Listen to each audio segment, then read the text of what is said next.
Hello my dear friends, कैसे हैं सभी लोग। उम्मीद करता हूँ आप सभी लोग अच्छे होंगे, स्वस्थ होंगे और खुश होंगे। और आपके लिए एक नया प्लान मैंने जारी किया है कि अब मैं मैथमेटिक्स के क्वेश्चन की स्टार्टिंग करने जा रहा हूँ, क्योंकि मेरे फ्रेंड्स कुछ मुझसे रिक्वेस्ट कर रहे थे मैसेज करके कि भैया इसको थोड़ा वो करो, मतलब जो भी पिछले एग्ज़ाम होते हैं एसएससी के, नॉन टेक्निकल, रेलवे या क्लर्क, जो भी क्वेश्चन होते हैं इनके मैथमेटिक्स पार्ट के, उनको थोड़े भी सॉल्व करा दीजिए कीजिए। जो थोड़े टिपिकल क्वेश्चन होते हैं, थोड़े ऐसे लगते हैं नहीं आते हैं, तो थोड़ा सा जिनके बच्चों का मेंसुरेशन कमज़ोर है, मेंसुरेशन में उनकी थोड़ा डाउट क्लियर कीजिए। क्योंकि मैं पहले मैथमेटिक्स ही ज़्यादा पढ़ाता था, तो थ्योरी से थोड़े आप लोग उब गए होंगे, मुझे लगता है बोर हो गए होंगे। इसलिए मैं आपके लिए क्वेश्चन का स्टार्टिंग करने जा रहा हूँ। तो कोई क्वेश्चन आया था किसी एग्ज़ाम में, याद नहीं है मुझे, पैट का एग्ज़ाम था, पता नहीं किसी का था, तो उसमें क्वेश्चन पूछा गया था। तो उस क्वेश्चन को थोड़ा देखते हैं सॉल्व कैसे करते हैं। तो देखो, पहले मैं शॉर्ट तरीके से आपको बता दे रहा हूँ एग्जाम में कैसे अटेम्प्ट करते हैं क्वेश्चन को। अगर जैसे मेरे को ये क्वेश्चन पता होता आता है कि स्क्वायर का एरिया, जैसे मैंने कोई मान लो मैं ही करता इसको, तो स्क्वायर का एरिया, क्वेश्चन ये है कि कोई भी स्क्वायर है, ये मान लीजिए ये मेरा स्क्वायर है। मैं बनाता भी नहीं फिगर, वैसे ही कर देता इसको कि ये कोई स्क्वायर है, स्क्वायर का एरिया मान लीजिए मैंने मान लिया ए स्क्वायर, और इसका विकर्ण पे बनेगा जो उसका डायगोनल होगा, ये मेरा डायगोनल हो गया, इसके डायगोनल हो गया। तो डायगोनल पे जो विकर्ण बनता है, ये विकर्ण पे, ये मेरा विकर्ण है, विकर्ण पे जो भी वर्ग बनेगा, ये क्वेश्चन ये कह रहा है पहला एक स्क्वायर है, स्क्वायर के डायगोनल पे जो, डायगोनल मतलब विकर्ण पे जो वर्ग बनता है उनके एरिया का रेशियो पूछा गया था। तो सिंपल नहीं, कुछ नहीं क्वेश्चन में, अगर इसको मैंने ए माना है ना, इसको मैंने ए मान लिया, तो मैं कैसे करता इस क्वेश्चन को, डायरेक्ट क्वेश्चन को अटेम्प्ट कर देता कि कोई स्क्वायर है, स्क्वायर का एरिया ए स्क्वायर हो गया, और उसका जो डायगोनल होगा, डायगोनल की लंबाई कितनी होती है, अगर डायगोनल A√2, उस पर अगर कोई स्क्वायर बन रहा होगा तो A√2 का स्क्वायर हो गया, है ना, A√2 का स्क्वायर होगा। तो A square upon 2a square cancel करते तो 1/2, आंसर आता है इसका दोस्तों 1:2। ठीक है, अभी आपको समझ में नहीं आया होगा, एक सेकंड में कर दिया है। ऐसे ये क्वेश्चन को अटेम्प्ट करते हैं, लेकिन समझिए अभी कैसे आता है। थोड़ा मैं आपको बेसिक बताऊंगा, जो बच्चे नहीं जानते, जो दोस्त नहीं जानते हैं। तो ये देखिए दोस्तों, ये मेरा कोई हो गया स्क्वायर हो गया, इसको मैंने नंबर नाम दे दिया 1, ये हो गया मेरा डायगोनल। अलग से बना ले रहा हूँ, ये हो गया ए करके आर्म मैंने मान ली इसकी। तो इसका एरिया मान लो A1 मान लिया, तो A1 इसका एरिया कैसे निकलेगा, तो किसी का भी एरिया कैसे निकाल, तो लंबाई इंटू चौड़ाई। अगर ये क्या है, स्क्वायर में दोनों लेंथ क्या होती हैं, समान होती हैं, तो इसके ए क्या हो जाता है, ए स्क्वायर, भुजा का स्क्वायर हो जाता है। तो अब जैसे ये हो गया, इसका एरिया कितना आया, ए स्क्वायर आया। ऐसे ही अगर कोई डायगोनल पे बना, डायगोनल की लंबाई मैंने मान ली, इसकी लंबाई मैंने मान लिया है एक्स मान लो। अगर एक्स मानूंगा तो डायगोनल की लंबाई कैसे निकलेगी, इसका कोई डायगोनल बना लूंगा मैं, एक्स की कैसे लंबाई निकलेगी। अब ये ऐसे करके बनाऊंगा दोस्तों, ये देखिए, तो ये ए है, ये है, ये एक्स है, तो एक्स का मान कैसे निकल के आएगा, पाइथागोरस थ्योरम से निकालते हो, तो ये A√2 निकल के आता है। बेसिक सी चीज़ है, बताने की जरूरत नहीं है, ये तो सबको पता है। एक्स बराबर √2 निकल के आता है ये। अब इसका एक्स अगर मैंने माना है, ये एक्स माना है ना, तो इसका एरिया कितना होगा, अगर मैं इसको 2 माना है तो इसका एरिया मान लो A2, इसका एरिया होगा एक्स का स्क्वायर। तो रेशियो हमसे क्वेश्चन क्या पूछा गया है कि जो भी हमारा स्क्वायर है, स्क्वायर का एरिया A1 अपॉन जो डायगोनल पे बना है उसका एरिया, उनके रेशियो पूछा गया है। तो इसका एरिया क्या होगा, भुजा का स्क्वायर A स्क्वायर, और इसकी भुजा क्या मानी है, एक्स का स्क्वायर। तो इनको करोगे तो A स्क्वायर अपॉन एक्स का मान कितना है, A√2, आगे निकल के A√2 का स्क्वायर। अब इनको ऐसे ही कर दोगे तो A square upon 2a square cancel करोगे तो क्या आएगा, 1/2 या 1:2। ठीक है दोस्तों, आसानी से ये क्वेश्चन हो गया, बिल्कुल कोई दिक्कत हुई आपको। मिलते हैं ऐसे नए क्वेश्चन में, और आपको किसी को और समझ में नहीं आया हो तो मैं दोबारा बता रहा हूँ। कोई हमें स्क्वायर दिया गया था, स्क्वायर की आर्म कितनी है, ए सपोज की, उसका एरिया निकाला ए स्क्वायर आया। इसका जो डायगोनल पे बना, डायगोनल की लंबाई मैंने एक्स मान ली, और डायगोनल कैसे निकालते हैं, A√2 निकल के आया। अब इसका एरिया कितना होगा, एक्स का स्क्वायर होगा, A√2 का स्क्वायर कर दूंगा तो इसका जो रेशियो निकालूंगा क्या है, कैंसिल करके 1/2 आएगा। बहुत ही आसान क्वेश्चन था, 1 सेकंड में आसानी से कर सकते थे इस क्वेश्चन को हम। अगर समझोगे नहीं, कॉन्सेप्ट क्लियर नहीं है आपके, तो आपको इसमें 4-5 मिनट आप क्वेश्चन में लगा दोगे, इसलिए टाइम से बचिए। क्योंकि एग्जाम में टाइम की बहुत ही इंपॉर्टेंट होती है। ठीक है, और मेरे साथ क्वेश्चनों की प्रैक्टिस कीजिए, ऐसे नए नए क्वेश्चन मैं आपको कराऊंगा। तब तक के लिए गुड बाय। हेलो दोस्तों, फिर से चलो एक नए क्वेश्चन को लेके आए हैं और देखते हैं कैसे करेंगे उस क्वेश्चन को। बहुत आसान क्वेश्चन है। तो ट्रेन के से संबंधित क्वेश्चन पूछा गया दोस्तों, बहुत आसान है। देखिए, तो किसमें पूछा गया है कि रेलगाड़ी है, कोई रेलगाड़ी है, रेलगाड़ी और रेलगाड़ी की स्पीड है आपकी 54 किलोमीटर प्रति घंटा। उसकी लंबाई है दोस्तों 120 मीटर। क्या है? 120 मीटर है। ये रेलगाड़ी जा रही है, ऐसे स्पीड करें। उसके बाद आता है प्लेटफार्म। यहाँ आ गया मेरा प्लेटफार्म, आ गया यहाँ पे, मान लो ये आ गया प्लेटफार्म। ये क्या आ गया? प्लेटफार्म। प्लेटफार्म है ये। प्लेटफार्म की लंबाई दे रखी है दोस्तों 130 मीटर। कितनी दोस्तों? 130 मीटर। इसको क्रॉस करने में कितना टाइम लगेगा? तो ध्यान रखो, जब भी कॉन्सेप्ट पढ़ा होगा, आप सभी ने पढ़ा होगा कि अगर किसी पोल को पार करती है तो पोल को पार करने में उसकी लंबाई ही इसकी डिस्टेंस ट्रेवल के बराबर होती है, जितनी दूरी तय करती है। अगर प्लेटफार्म आ जाता है तो प्लेटफार्म की लंबाई को क्या कर दिया, उसमें ऐड कर दिया जाता है। उसको बाद में बताऊंगा कैसे आपको ये ऐड क्यों करते हैं, इसका सब चीज़ का रीजन है, बता दूंगा। तो अब देखिए यहाँ पे, जैसे जब तक ये प्लेटफार्म है, ये यहाँ का इसका पॉइंट हो गया ए, ये पॉइंट है बी, ये आ गया। अगर प्लेटफार्म का ये हो गया सी, ये पॉइंट हो गया डी। जब तक इसको यहाँ तक क्रॉस करना मानी जाएगी ना, जब तक प्लेटफार्म का लास्ट का डिब्बा जब तक पार नहीं हो जाता, तब तक इसको क्या करते हैं, माना नहीं जाता। जब तक ये लास्ट डिब्बा यहाँ से पार होगा तो ये वाले पॉइंट को ही तो पार होगा। ये वाला पॉइंट ए को यहाँ तक आने में, कोई व्यक्ति मान लीजिए यहाँ से स्टार्ट करेगा डिस्टेंस और यहाँ तक आने में, तभी तो क्रॉस मानी जाएगी। तो ये टोटल लंबाई कितनी हो गई? ये टोटल लंबाई मान लो x है। तो x में क्या हुई? अगर इसकी लंबाई मान लो a है, इसकी लंबाई मान लो प्लेटफार्म की b है, तो x में क्या करते हैं, दोनों को a प्लस बी क्या करते हैं, ऐड करते हैं। क्योंकि इस वाले पॉइंट को यहीं तो बाहर निकलेगा, ये प्लेटफार्म से जब आउट होगा तो क्या होगा, यहाँ से आउट होगा।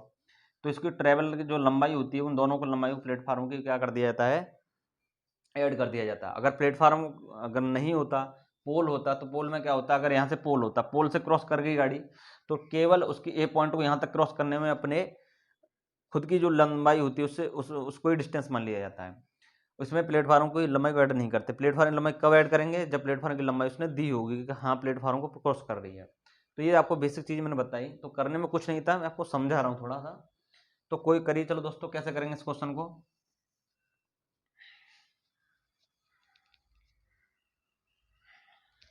तो सबसे पहले स्पीड कितनी दे रखी है? स्पीड दे रखी है इसने, वेलोसिटी या स्पीड गए 54 किलोमीटर प्रति घंटा स्पीड दे रखी है। तो सबसे पहले किलोमीटर प्रति आवर को आपको जानते होगे कैसे मीटर पर सेकंड में कन्वर्ट करते हैं। तो ये भी समझ लीजिए कि दो जो नहीं जानते हैं, किलोमीटर प्रति घंटा को मीटर पर सेकंड में कैसे कन्वर्ट करें। 1 किलोमीटर में हमें लाना किसमें, मीटर पर सेकंड बनाना है। तो 1 किलोमीटर में कितने होते हैं, 1000 मीटर होते हैं। 1000 मीटर 1 घंटे में कितने होते हैं, 3600 सेकंड होती है। काटो इसको, 10/36 कैंसिल करो, 2×5 = 10, 18×2 = 36, तो 5/18 फैक्टर आता है।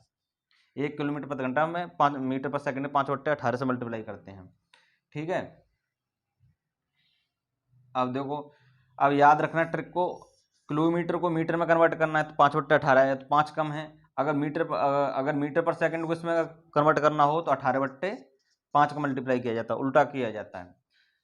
अब देखो 54 किलोमीटर प्रति घंटा है, क्योंकि लंबाई मीटर में दे रखी है तो मुझे किस में कन्वर्ट करना पड़ेगा, मीटर पर सेकंड में। तो इसको करो, चलो 54 5/18, तो 18 तिया 54, ये हो गया 5 तिया 15 मीटर पर सेकंड स्पीड होगी। क्या होगी, 15 मीटर पर सेकंड रेलगाड़ी की स्पीड होगी। टाइम बराबर क्या होता है, डिस्टेंस अपॉन वेलोसिटी, वेलोसिटी या स्पीड। तो दूरी चाल, समय बराबर क्या होता है, दूरी बट्टे चाल। तो दूरी कितनी है इसने दूरी कितनी मानी जाएगी, देखो दोस्तों, तो टोटल दूरी कितनी होगी, टोटल डिस्टेंस बताओ। रेलगाड़ी की लंबाई 120 मीटर और प्लेटफार्म की लंबाई 130 मीटर। तो डिस्टेंस कितनी आई दोस्तों, 250 मीटर। 250 मीटर क्या आई, टोटल डिस्टेंस कितनी कवर करेगी। तो डिवाइड कर दो, डिस्टेंस कितनी है 250 अपॉन स्पीड कितनी, 15 मीटर पर सेकंड। काट लो इसको, 5 से काट लो, 5 तिया 15 पचम 25, ये हो गया 50/। एक और क्वेश्चन को सॉल्व करते हैं जो पूछा गया था। एक क्वेश्चन आया था कि किसी वस्तु के लागत मूल्य पे 20% का लाभ होता है। लागत मूल्य है उसकी 20% लाभ होता है। पूछ रहा है कि विक्रय मूल्य पे कितने लाभ का परसेंट कितना होगा। तो डायरेक्ट इसका एक फॉर्मूला होता है। अगर सीपी पे दिया है और उस पर पूछा आपका विक्रय मूल्य पे, तो इसलिए सबसे पहले आपको बेसिक बता देता हूँ डायरेक्ट पहले। तो पहले ये सीपी कितना हुआ, मान लो मैंने लागत मूल्य था मेरा 100 रुपये, ठीक है। तो एसपी ये हो गया कॉस्ट प्राइस, ये हो गया कॉस्ट प्राइस। कॉस्ट प्राइस पे मान लो 100 रुपये है और बेचेगा कह रहा है 20% का प्रॉफिट लेके बेचेगा, तो 120 रुपये का ही तो लाभ, वो 20 रुपये का उससे लाभ होता है। सेलिंग प्राइस कितना होगा 20, ये हो गया सेलिंग प्राइस। ये हो गया मेरा क्रय मूल्य, ये हो गया विक्रय मूल्य। अगर मैंने लागत उसका 100 रुपये लगाई और उस पर मुझे 20 रुपये का फायदा हुआ, मतलब क्रय मूल्य पे 20% का फायदा हुआ, तो बेचा कितने में, 120 पे बेचा हो गया। कह रहा है अगर यही 20 रुपये जो फायदा हुआ, कितने का फायदा हुआ, 20% का फायदा, 10% का फायदा हुआ, 100 का जो 100 रुपये माना उसको 20% फायदा मिला तो 120 का बिका। कह रहा है अगर इसको विक्रय मूल्य पर ही बेचता तो वो तो कितने का होता, तो प्रॉफिट तो 20 का ही हो रहा है ना। अब कितने का पूछ रहा है, विक्रय मूल्य पे, तो विक्रय मूल्य कितना है आपका, सेलिंग प्राइस कितना है 120 है, तो 20 बट्टे 120, तो इसको काट दो, 2 6 12, 1/6 मल्टीप्लाई 100 करोगे परसेंटेज निकालने के लिए, 100 से मल्टीप्लाई करो, 6 50, ठीक है, 50/3, यह हो गया 16 से ही 2/3%। कितना आया, 16 से ही 2/3% निकल के आया। तो बेसिक सा क्वेश्चन था, कुछ नहीं था इसमें। और दूसरा डायरेक्ट फॉर्मूला होता है, बता रहा हूँ मैं, एक होता है 100R/100 + R। अगर कोई सेलिंग प्राइस पे अगर प्रॉफिट पूछता है, अगर क्रय सीपी पे दिया गया है, तो डायरेक्ट निकालो कि कितना परसेंट है, 20%, तो 100 × 20/100 + 20 कितना होगा 120, तो 2 6 12, 100/6 डायरेक्ट करो, 2 6 50/3, तो कितना आया 16 से ही 2/3%। डायरेक्ट भी निकाल सकते थे, कोई दिक्कत नहीं थी इस क्वेश्चन में। तो ये बेसिक से क्वेश्चन है, पूछे जाते हैं, प्रॉफिट एंड लॉस से संबंधित क्वेश्चन। चलिए दोस्तों, एक और नए क्वेश्चन से आपकी मुलाकात कराते हैं। तो जो आपको प्रॉफिट एंड लॉस से संबंधित क्वेश्चन पूछा गया था, तो क्वेश्चन आया था 15% और 20% की दो लगातार छूटें कितनी सिंगल छूट के बराबर होगी। तो इसका सिंपल सा कुछ नहीं है, एक डायरेक्ट फार्मूला होता है। तो एक फार्मूला होता है x + y, मास्टर फार्मूला कहते हैं x/y/100, ठीक है। डायरेक्ट इससे निकाल लो। बेसिक से करने जाऊँगा तो थोड़ा बड़ा है, टाइम लगेगा, इसलिए बेसिक से नहीं बता रहा, डायरेक्ट फार्मूले से बता रहा हूँ, क्योंकि हमें टाइम बचाना है कंपटीशन एग्जाम में, ठीक है। 15% 20% लगातार छूटे हैं, तो अगर छूटे डिस्काउंट मिल रहा है, डिस्काउंट क्या होता है, मतलब माइनस में करेंगे जो हमें मिलेगा, डिस्काउंट प्रॉफिट करेगा तो उसमें क्या होता है, ज़्यादा एक्स्ट्रा देना पड़ रहा है तो प्लस, अगर एक्स्ट्रा डिस्काउंट हो रहा है तो माइनस, तो इसको लेंगे पहली छूट माइनस, दूसरी छूट माइनस, प्लस लगाते हैं -x × -y/100 करेंगे, करोगे कि नहीं करोगे, तो -x -y, ये माइनस माइनस मल्टीप्लाई करोगे तो +xy/100 हो गया कि नहीं हो गया, हो गया दोस्तों। x मान लो इसको पहले की पहली परसेंट जो डिस्काउंट मिल रहा है x, दूसरा डिस्काउंट मिल रहा है मेरा y, तो इसकी वैल्यू रख दो बस। यहाँ पे कितना होगा -15 -20 प्लस के, इसको तो मल्टीप्लाई डायरेक्ट कर ही ली है, तो इसको मल्टीप्लाई करेंगे 15 × 20/100, ठीक है दोस्तों। तो ये फॉर्मूला है, मास्टर फॉर्मूला याद रखना। अगर कोई लगातार छूटे लगातार जैसे होता है तो क्रम से जो वाला क्वेश्चन आता है उसमें ये वाला फॉर्मूला लगाते हैं, x + y + xy/100। डिस्काउंट था, डिस्काउंट के लिए माइनस लगा दिया, दोनों को मल्टीप्लाई करोगे प्लस, तो इसको करो तो ये होगा -35 प्लस 15, 15 दूनी 30, ये होगा 300/100, काटोगे कितना आया 3, तो ये होगा -35 प्लस के 3, कितना होगा -32, -32 क्या हुआ, ये सिंगल डिस्काउंट हुआ, -32% या 32%, कितना आंसर आया, सिंगल डिस्काउंट का आंसर आया 32%। सिंगल छूट कितने के बराबर हुई, 32% के बराबर। तो ये बेसिक सा क्वेश्चन था जो पूछा गया था। चलिए दोस्तों, एक और क्वेश्चन से आपको रूबरू कराते हैं, तोड़ते हैं उसकी भी अकड़। तो बहुत आसान क्वेश्चन है और ये पूछा ही जाता है, जनरल टाइप का क्वेश्चन पूछा ही जाता है दोस्तों। तो देखो बहुत आसान क्वेश्चन है ये। क्वेश्चन कह रहा है x की वैल्यू y से 25% कम है तो y का वैल्यू x से कितने % ज़्यादा होगा। बेसिक सा क्वेश्चन है। तो देखो, अगर मैंने सपोज दैट इसको x माना, इसको क्या माना मैंने दोस्तों, y मान लिया। अब तो देखो x को, अगर x की वैल्यू y से 25% कम है, अगर मैंने सपोज दैट y को कितना मान लूँ मैं, 100 मान लूँ, इससे 25% कम है, 100 का 25% 25 रुपये ही होता है, 100 का 25% निकालोगे तो 25/100 करोगे तो कितना आया, 25 ही आया ना। तो इससे 25 कम है, तो 100 से 25 कम ही हुआ ना। 100 की वैल्यू को मानने पे परसेंटेज की जितनी वैल्यू है उसी के इक्वल ही हो जाती है, इसलिए 100 ही मान लिया जाता है, ठीक है दोस्तों। तो 100 से 25 कम है, तो इसकी एक्स की वैल्यू कितनी आई 75, इसकी वैल्यू कितनी आई 100। अब कह रहा वाई की वैल्यू एक्स से कितने % ज़्यादा है, जाहिर सी बात है ये कम होगा तो ये वाला ज़्यादा होगा, तो ये वाला कितना ज़्यादा है, तो 75 से कितना ज़्यादा है, +25 ज़्यादा है। सपोज जितना कम है उतना ही तो ज़्यादा होगा। अब क्या वैल्यू है, वाई का मान एक्स से कितने परसेंट अधिक है, वाई की वैल्यू एक्स से कितने परसेंटेज में अधिक है, तो 25 अधिक है, 25 तो अधिक है, कितने परसेंट किससे अधिक है, एक्स से, एक्स की वैल्यू कितनी है दोस्तों 75, तो मल्टीप्लाई करो, परसेंटेज में पूछा है तो 100 से क्या कर देंगे मल्टीप्लाई करेंगे, 100 से क्या करोगे मल्टीप्लाई, तो करो 25 या 75, 100/3 करोगे तो 33 सही 1/3% निकल के आता है। ठीक है, इसको भी बताता हूँ शॉर्टकट में कैसे करते हैं। 100/3 है, इसको कैसे करते हैं दोस्तों, इसको लिखो 99 + 1/3, तो इसको करोगे 99/3 अलग हो जाएगा, 1/3 अलग हो जाएगा ना, तो इसका होगा 33 सही 1/3%, क्योंकि a + b/c को क्या लिख सकते हैं, a सही b/c। ये करके कर लेते हैं, शॉर्टकट में कर लेते हैं दोस्तों, आसानी से हो जाता है, कोई दिक्कत नहीं इसमें, है ना। और देखो दोस्तों डायरेक्ट फार्मूला भी आता है, इसको आसानी से फार्मूले से कर सकते हो तुम। एक फार्मूला होता है डायरेक्ट, ध्यान रखना दोस्तों, इसका एक डायरेक्ट एक फार्मूला है, जैसे x/100 ± x से आंसर निकल के आता है, डायरेक्ट कर सकते हो इससे भी। इसका x की वैल्यू ±x क्या दिया क्वेश्चन, देखते हैं यहाँ पे कम लिखा है, कम लिखा है तो माइनस लगाएंगे, अधिक लिखा होता तो प्लस लगाते। तो x की वैल्यू कितनी है, इसमें लगेगा x/100 माइनस का x लग जाएगा, तो x कितना है 25, 25/100 में से x घटाओ, 25 गया तो कितना बचा 75, तो 25 × 75, तो ये 1/3 फ्रैक्शन बना, 1/3 फ्रैक्शन बना, तो इसकी परसेंटेज कितना ही 33 से 1/3%। ठीक है, तो बहुत नॉर्मल सा क्वेश्चन था, आसानी से आ जाता है क्वेश्चन। तो ठीक है दोस्तों, उम्मीद करता हूँ आपको समझ में आया होगा। मिलते हैं नेक्स्ट क्वेश्चन के साथ। देखते हैं एक और नया क्वेश्चन आया था।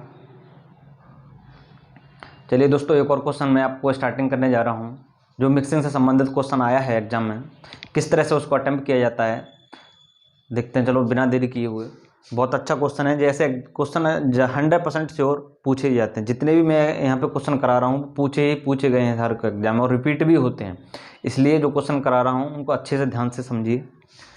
तो समझिए दो क्वेश्चन को, सॉल्यूशन लिखते हैं। इसका क्या है कि 6.2 राइस हैं, पहला राइस फर्स्ट, ये हो गया राइस फर्स्ट और ये हो गया राइस सेकंड। 2 चावल हैं, एक की रेट है 6.2 रुपये पर केजी और एक की रेट है 7.2 पर केजी। ठीक है, जीरो को नहीं लिख रहा, कोई दिक्कत नहीं। एक की रेट इतनी है और एक की रेट है इतनी, इनको किस रेशियो में मिक्स किया जाए, तो जो मिक्सर बने उसकी रेट दे रखी है 6.5 रुपये पर केजी उनको, तो किस रेशियो में मिक्स करूँ, तो ध्यान रखना इन दोनों को इधर क्या लगाते हैं, डिफरेंस निकाल लेते हैं। इनका डिफरेंस निकालो, 7.2 डिफरेंस ऑफ 6.5, इधर इनका डिफरेंस ले लो 6.5, किसी को भी किसी से माइनस कर सकते हो, कोई दिक्कत नहीं है। डिफरेंस जो बड़ा है उसमें से 6.2 डिफरेंस 6.2, इनका डिफरेंस आएगा या माइनस कर दो, कोई दिक्कत नहीं, इसका आएगा 0.7, इसका डिफरेंस आएगा 0.3। ठीक है दोस्तों, इनका रेशियो पूछा जाएगा तो रेशियो निकाल लो, 0.7 डिवाइडेड बाई 0.3, काटोगे तो 7/3 या 7:3। आंसर क्या आया दोस्तों 7:3। तो इस तरह से इस क्वेश्चन को अटेम्प्ट करते हैं, दोनों को अलग लिखो, जो मिक्सर दिया उसे यहाँ लिखो और साइड में इनका डिफरेंस निकाल लो, और माइनस से कोई मतलब नहीं हो, केवल डिफरेंस निकालते हैं। ठीक है दोस्तों, उम्मीद करता हूँ ये आपको क्वेश्चन अच्छा लगा होगा। चलिए दोस्तों, एक और क्वेश्चन से मिलते हैं, जो आपका बेल से संबंधित आया है। बेल जो होती हैं, बेल बजती हैं, रिंग जो बजती हैं, तो उनसे संबंधित एक क्वेश्चन आता है हर एग्जाम में। तो देखिए कैसा क्वेश्चन आया है, उसको किस तरह से हमें सॉल्व करना है। तो दोस्तों देखिए कि 3 घंटियाँ हैं जो क्रमशः 9, 12 और 15 मिनट के इंटरवल पे क्या होती हैं, वो अपना रिंग होना स्टार्ट होती है, बजना स्टार्ट होती हैं। तो अगर सभी घंटे बोला कि अगर 8 बजे स्टार्ट हुई हैं, 8 मॉर्निंग या शाम का मान लो, तो वे दोबारा कब बजना स्टार्ट होंगे। तो सबसे पहले ऐसे क्वेश्चनों को ध्यान रखना, जो टाइम इंटरवल दिया होता है उन सभी का क्या करते हैं, एलसीएम निकालते हैं। तो सबसे पहले 9 हो गया, 12 हो गया और हो गया एक 15। तो सबसे पहले इनका एलसीएम निकालो, एक लीस्ट कॉमन मल्टीपल, मतलब एक कॉमन चीज़ निकालूंगा। तो सबसे पहले निकालूंगा 3 से मान लो डिवाइड करूँगा, तो 3 × 9, 3 × 4 12, 5 15। अब आगे जाएगा नहीं, तो सबसे पहले फिर क्या होगा, लास्ट में इनका मल्टीप्लाई ही कर लेते हैं। तो 3 × 3 × 4 × 5, मल्टीप्लाई करो 9 × 20, तो कितना होगा 180 मिनट आया। तो इनका जो एलसीएम जो कॉमन मल्टीपल आया वो 180 मिनट आया। 180 ये क्या है 8 बजे, ये क्या है हावर में टाइम चलता है, हावर वाली सुई है। तो 180 मिनट को 1 घंटे में कितनी होती हैं, 1 हावर इक्वल टू कितनी होती है 60 मिनट होती हैं। तो 1 मिनट में कितना हुआ, 1/60 से क्या कर देंगे डिवाइड कर देंगे, तो ऐसा काटो तो कितना आएगा 3 आवर आए, मतलब 3 घंटे का एक इंटरवल हो गया। तो पहले सुई कितने बजे स्टार्ट हुई है? पहले 8 बजे स्टार्ट हुई है। कितने बजे? 8 बजे स्टार्ट हुई है। अब कॉमन टाइम कितने बाद स्टार्ट होंगे? अब 3 घंटे बाद स्टार्ट होगी। तो 3 इसमें जोड़ दोगे तो 8 और 3 11 हो गए। 11 घंटे के हैं या 11 बजे। अब ये कितने बजे स्टार्ट होंगी? ये 11 बजे बजना स्टार्ट होंगी। ये हो गया आपका आंसर। तो बहुत ही सिंपल सा क्वेश्चन था। इस तरह का क्वेश्चन एग्जाम में आता ही है।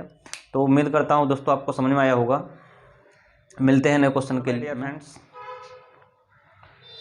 लाए हैं आपके लिए एक और क्वेश्चन, तो मिलिए, मुलाकात कीजिए सो उस क्वेश्चन से। तो वही है, स्पीड से रिलेटेड है। तो देखिए क्वेश्चन कैसे कहते हैं। क्वेश्चन कहता है एक कार है और एक कार जो 300 किलोमीटर की डिस्टेंस है उसको पार करने में 5 घंटे का टाइम लेती है। कितना लेती है? 5 घंटे का टाइम लेती है। अगर उसी कार को पहले वाला जितना समय लग रहा है उससे 4/5 कम समय लगे, 4/5 टाइम लगे, तो कार को कितनी स्पीड से हमें चलाना होगा? ये क्वेश्चन है आपका। तो करते कैसे क्वेश्चन है। सबसे पहले कोई डिस्टेंस है, तो डिस्टेंस देखिए, ये मेरी डिस्टेंस है ए और बी, ये डिस्टेंस है। इसकी डिस्टेंस दे रखी है आपके 300 किलोमीटर डिस्टेंस है। ए और बी के बीच की डिस्टेंस कितनी है? 300 किलोमीटर डिस्टेंस है। 5 घंटे में ट्रेवल कर रही है। कितना टाइम लग रहा है? टाइम लग रहा है T=5 आवर लग रहा है। 5 घंटे में ट्रेवल कर रही है। पहले से 4/5 कम समय लगाना है, मतलब T' नया टाइम कितना बोल रहा है? 4/5, मतलब पहले टाइम का 4/5 गुना। तो 5 से 5 काट दो तो T' नया टाइम कितना आ गया? 4 आवर। कितना आ गया? 4 आवर टाइम आ गया। यार कितनी स्पीड से चलानी पड़ेगी? तो सबसे पहले स्पीड कहें तो स्पीड बराबर या वेलोसिटी बराबर क्या होता है? डिस्टेंस।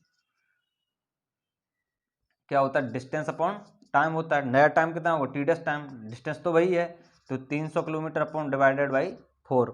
ठीक है, इसको काटो तो 2 दूनी 4, कितना हुआ? 150। तो कितना आया? स्पीड आई आपकी 75 किलोमीटर पर आवर। 75 किलोमीटर प्रति घंटा है इसकी स्पीड आई कार की। ठीक है दोस्तों, उम्मीद करता हूँ आपको ये क्वेश्चन समझ में आया होगा की ओर। ठीक है, तो देखिए रेशियो से संबंधित क्वेश्चन आया है और ऐसा क्वेश्चन अक्सर एग्जाम में आते हैं। तो देखते हैं क्या क्वेश्चन है। तो क्वेश्चन कुछ नहीं है, बहुत सिंपल सा क्वेश्चन है। देखिए क्या आ रहा है क्वेश्चन। ए का 33 से 1/3%, बी का 1.5 और सी का 1/8। तो ए बी सी का रेशियो पूछा इसने। तो कुछ नहीं क्वेश्चन में। सबसे पहले ये देखो, ये फ्रैक्शन आपको पता होनी चाहिए। परसेंटेज की फ्रैक्शन आपको पता होंगी। जैसे आपको परसेंटेज फ्रैक्शन परसेंट पढ़ोगे, 100% इक्वल टू क्या मानते हैं? 1। 50% हो जाए तो इसका क्या मानते हो? 1/2 मानते हो। और इसका 33 सही 1/3% हो तो क्या मानते हो? इसको 1/3 मानते हो। ऐसे 25% हो जाए तो इसको क्या मानते हो? 1/4 मानते हो। ऐसे आपको पता होंगी ना।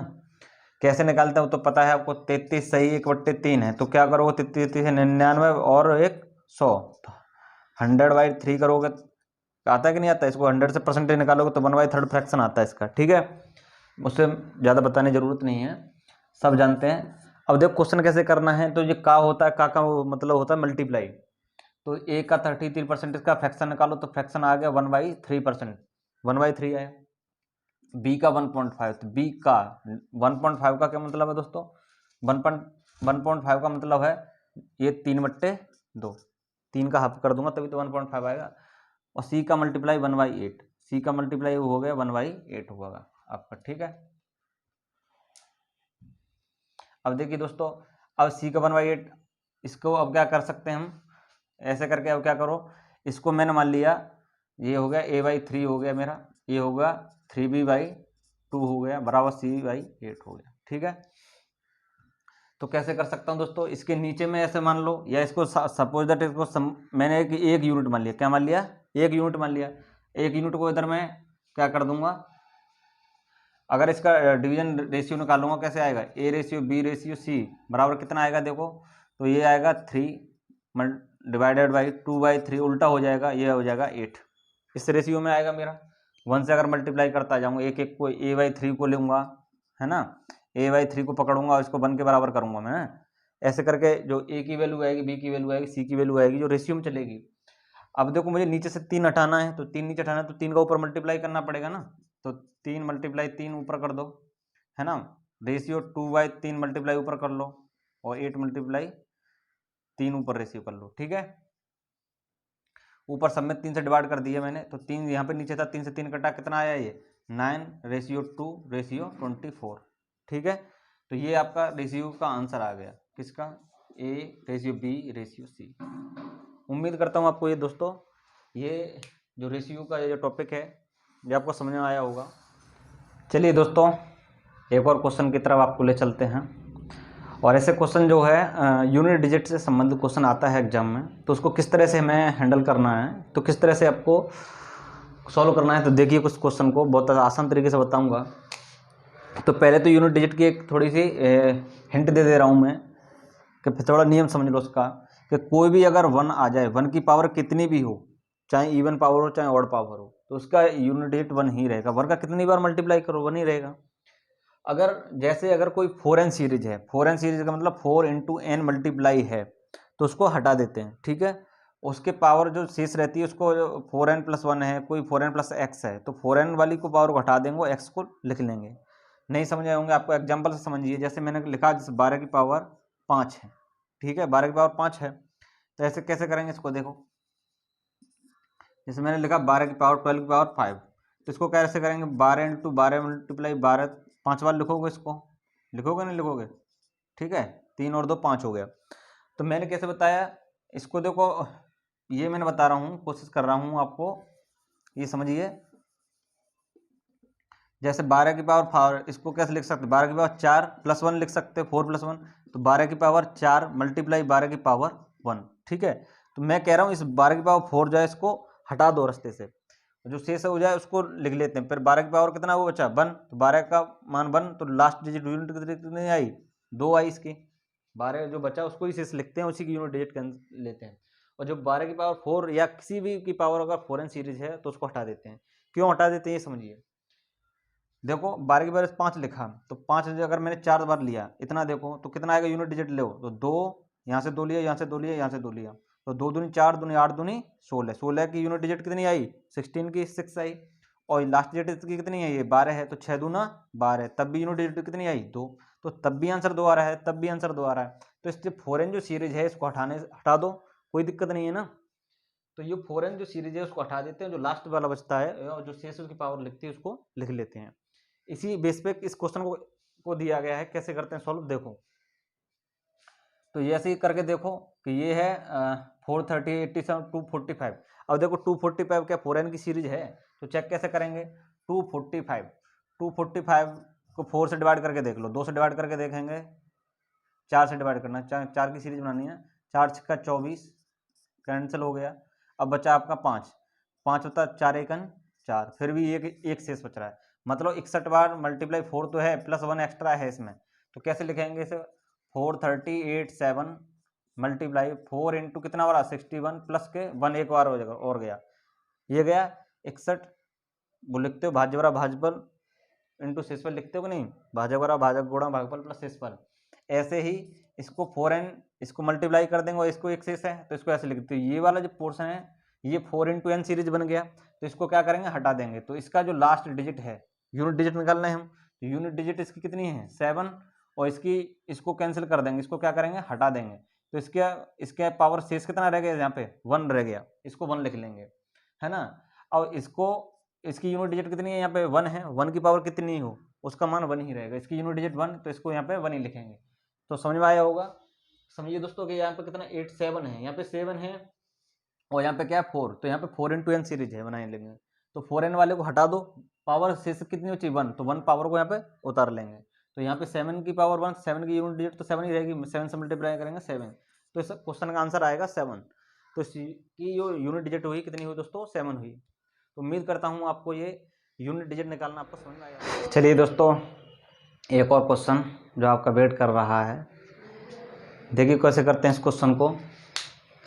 ये मासा और लासा से संबंधित है, मतलब मासा मतलब LCM और HCF समझते हो, लिस्ट कॉमन मल्टीप्लाई और हाईएस्ट कॉमन फैक्टर से संबंधित क्वेश्चन है। किस तरह से आते हैं, तो देखो एक क्वेश्चन है कि 2 संख्याएं 2 नंबर है, उनका एडिशन दे रखा है 36 है, उनके मासा और लासा मतलब HCF और LCM दे रखे 105, उनके व्युत्क्रम का योग, व्युत्क्रम मतलब उनका होता है रिवर्स, जो रिवर्स होगा उल्टा होगा, उल्टे का उनका एडिशन पूछा कितना होगा। तो करते बिना टाइम वेस्ट किए हुए दोस्तों, देखो 2 संख्याएं मैंने मान ली, 2 संख्याएं A और B, उनका योग कितना है 36 है, उनका एडिशन दे रखा है 36 है, उनका मासा और लासा क्रम से 3 और 105 है। तो देखो कुछ नहीं होता दोस्तों, एक फॉर्मूला होता है कि मासा इंटू लासा, मासा इंटू लासा, ठीक है, बराबर क्या होता है दोनों संख्याओं का गुणनफल, दोनों संख्याओं का गुणा, मतलब दोनों HCF मल्टीप्लाई LCM बराबर होता है दोनों संख्या मल्टीपल, मतलब मल्टीप्लाई कर सकते हो A मल्टीप्लाई B, ठीक है। दोनों संख्या को मल्टीपल इनके मल्टीपल के बराबर होता है। तो इसमें क्या दिया है, HCM और LCM दे रखे हैं 3 और 105, इसका दिया 3 और एक को दिया 105 बराबर कितना होगा A इंटू बी, ठीक है। तो इसकी वैल्यू दे रखी है 3 इंटू 105 बराबर AB वैल्यू दे रखी है। तो एक इक्वेशन यहाँ से बना और एक इक्वेशन हमारा यहाँ से। तो क्वेश्चन कह रहा है उनके व्युत्क्रम का योग कितना होगा, व्युत्क्रम मतलब उल्टे का योग। तो उल्टा कर लो तो क्या होगा 1/A प्लस 1/B की वैल्यू पूछिए, तो इसको फॉलो करो तो क्या आएगा B plus A upon AB आएगा। B प्लस A कहें या हम क्या कहें A प्लस B की वैल्यू कितनी ऊपर 36 अपॉन A इंटू B की वैल्यू कितनी है 3 मल्टीप्लाई 105। सॉल्व कर लो इसको, ये गया 12 बार, तो क्या होगा 12 डिवाइडेड बाई 105, ठीक है। 3 से फिर काटो इसको, 3 चौक 12 और 3 तिया 9 तो 5 15, तो यह 4/35, 4/35 क्या आएगा, इसका आंसर आ गया। तो सिंपल सा क्वेश्चन था दोस्तों, समझता हूँ आपको समझ में आया होगा। आसानी से क्वेश्चन को इसको कर सकते हैं। पहले A-B निकालने की जरूरत नहीं है कि आप इक्वेशन लगाने बैठ जाओ, सबसे पहले देख लो कि किस फॉर्मेट में इसका आंसर बन रहा है। तो ठीक है दोस्तों, समझ में आया होगा। तो एक और नया क्वेश्चन है, देखो ये आया 125 का स्क्वायर, इस तरह से नॉर्मल सा क्वेश्चन आ जाता है, बता दे रहा हूँ।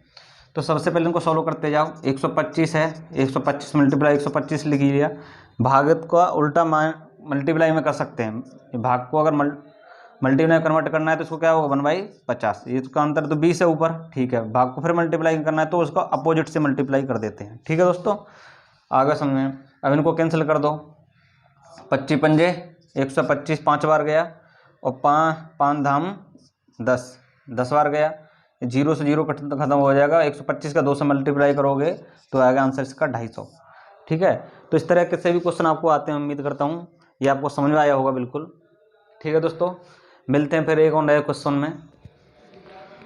चलिए दोस्तों, नए क्वेश्चन से आपको मुलाकात कराते हैं। सिंपल क्वेश्चन है ये। तो इस तरह का एक क्वेश्चन आता है, देखो दोस्तों, x रेशियो 5 इतना दे रखा है तो इसका रेशियो पूछा जाएगा। तो ध्यान रखना, ऐसे रेशियो वाले क्वेश्चन में डायरेक्ट वैल्यू आप पुट कर देना, आंसर आ जाएगा आपका। एक्स वाई रेशियो दे रखा 5/2।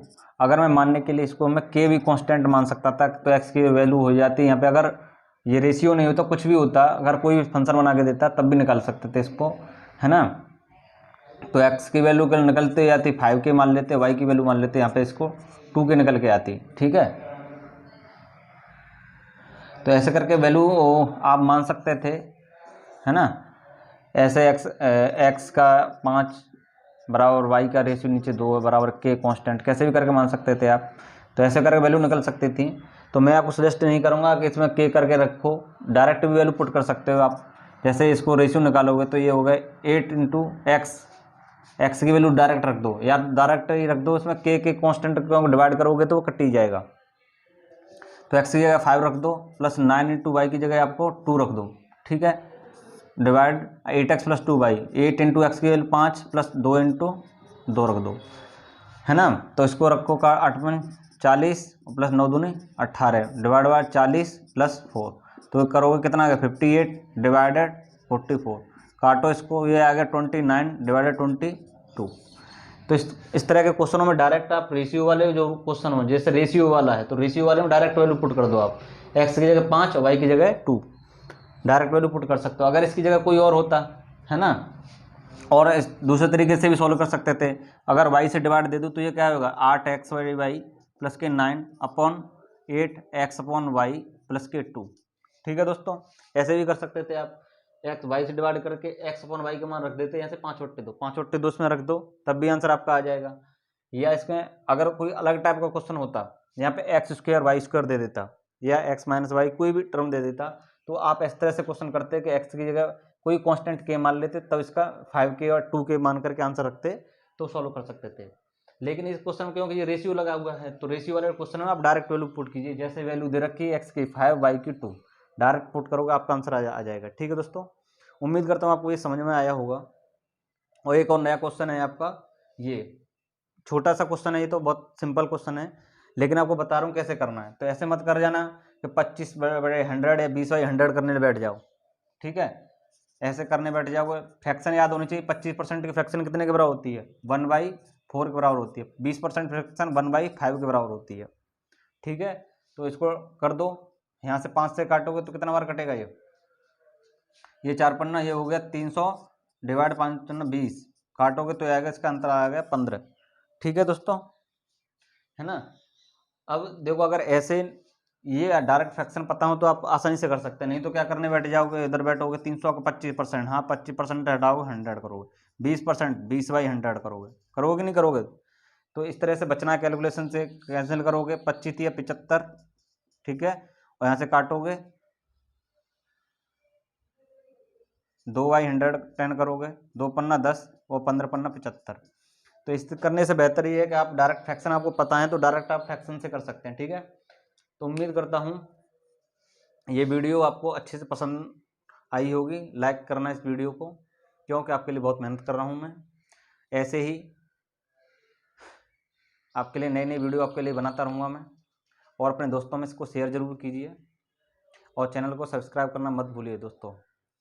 और आपके लिए जो भी जिस तरीके में आप क्वेश्चन चाहते हैं मुझे कमेंट में लिख के बता दीजिए, किस टॉपिक पे आपको क्वेश्चन बताने हैं। ठीक है, तो मैं प्रयास करूँगा, अगर टाइम मिलेगा तो मैं आपको करके प्रैक्टिस कराऊंगा आपकी। ठीक है, उम्मीद करता हूँ ये सब चीज़ें आपको, जितने मैंने आपको यहाँ पे आज क्वेश्चन कराए हैं वो सभी समझ में आए होंगे। ठीक है, तो फिर मिलते हैं नेक्स्ट वीडियो में, तब तक के लिए गुड बाय, जय हिंद।